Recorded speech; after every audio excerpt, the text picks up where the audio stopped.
Perkenalkan, nama saya Rafael Oliver. Dalam perjalanan bangsa Indonesia, kekuasaan bukanlah milik satu orang, melainkan amanah dari seluruh rakyat.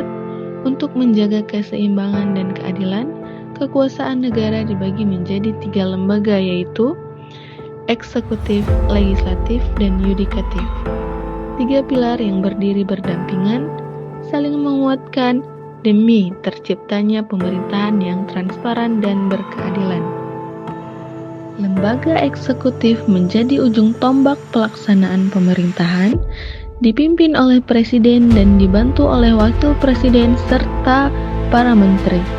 Eksekutif menjalankan undang-undang dan mengatur kebijakan publik bagi kesejahteraan rakyat.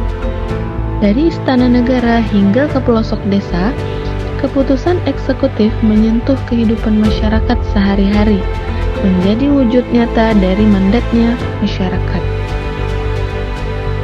Sementara itu, lembaga legislatif berperan sebagai wakil rakyat dalam menyuarakan aspirasi dan membuat undang-undang. DPR, DPRD, dan MPR menjadi wadah bagi berbagai kepentingan rakyat Indonesia yang beragam.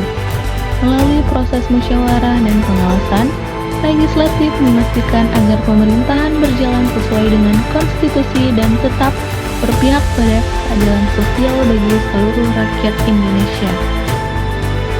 Kemudian, lembaga yudikatif hadir untuk menjaga hukum dan keadilan tetap tegak di atas segala kepentingan.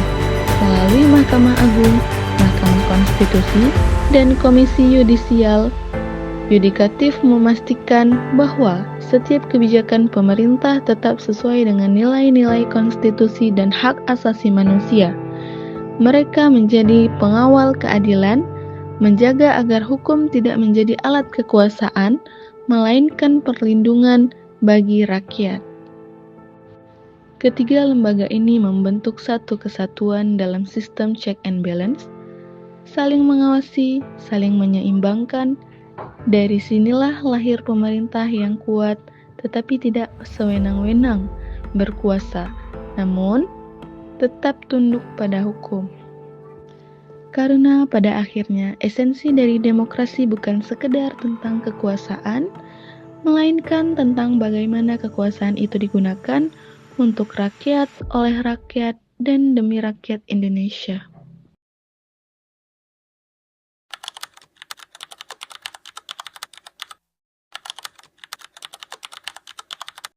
Bu Ratna berdiri di depan kelas dengan papan tulis bertuliskan simulasi sistem pemerintahan Indonesia. Seperti yang sudah saya katakan pada minggu lalu, bahwasanya pada minggu ini kita akan melakukan simulasi lembaga pemerintahan.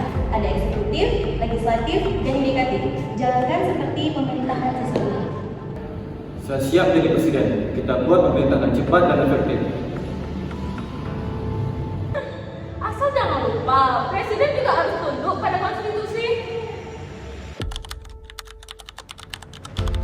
Bagian ini menggambarkan ketegangan dan keseriusan terjadinya perdebatan antara lembaga eksekutif dan legislatif yang menandai munculnya konflik awal.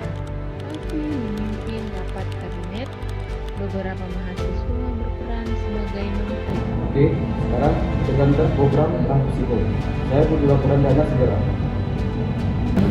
Belum bisa, karena DPR belum menyetujui rincian anggarannya. Kita nggak bisa cuma waktu lama. Pemerintah ini harus sudah siap. Tiba-tiba, pintu terbuka. Sinta dan anggota DPR masuk ke ruangan rapat.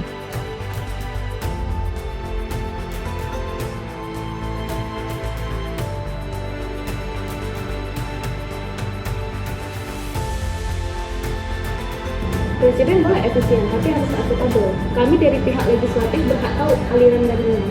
Ini cuma simulasi, jangan sia-sia. Justru karena simulasi kita belajar seperti nyata.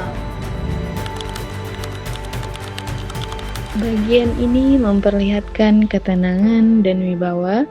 Lembaga yudikatif berperan sebagai penengah dan mencari keseimbangan dan keadilan. Eksekutif dan legislatif memiliki peran penting, tapi tanpa keseimbangan kekuasaan bisa salah arah. Benar, simulasi ini sudah menunjukkan bahwa prerogatif tidak saling tumpang tindih dan saling melengkapi.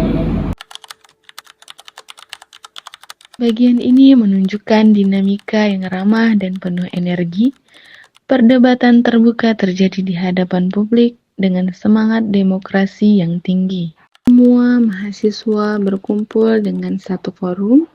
Perdebatan yang terjadi antara Raffi dan Sinta semakin memanas. Saya menolak laporan DPR karena menghambat kinerja kabinet. Tidak menghambat, kami hanya mengawasi. Pemerintahan tanpa pengawasan sama saja seperti kekuasaan yang mutlak. Itu mengawasi. Kalau kita pemerintahan tanpa pengawasan, sama aja kita kekuasaan yang mutlak. Inilah esensi kelembagaan, kekuasaan harus saling mengawasi, bukan saling meniadakan.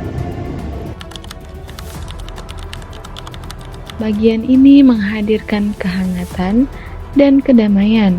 Tokoh-tokoh utama mulai saling memahami serta merefleksikan pembelajaran dari konflik yang telah dilalui.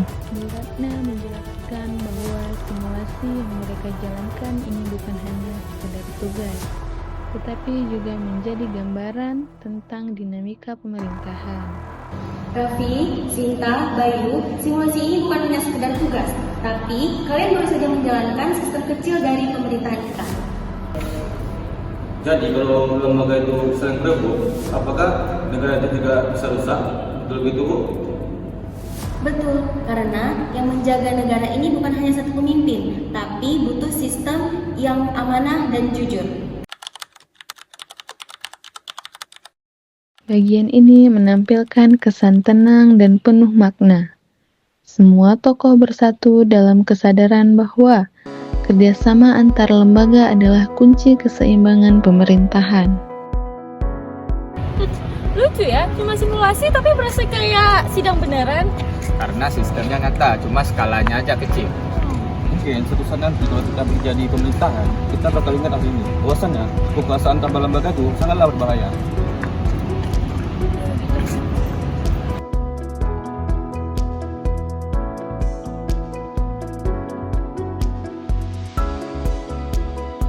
Pemerintahan yang baik tidak dibangun oleh satu tokoh kuat, melainkan oleh lembaga yang saling menyeimbangkan dan mewujudkan nilai-nilai akuntabilitas, transparansi, dan keadilan.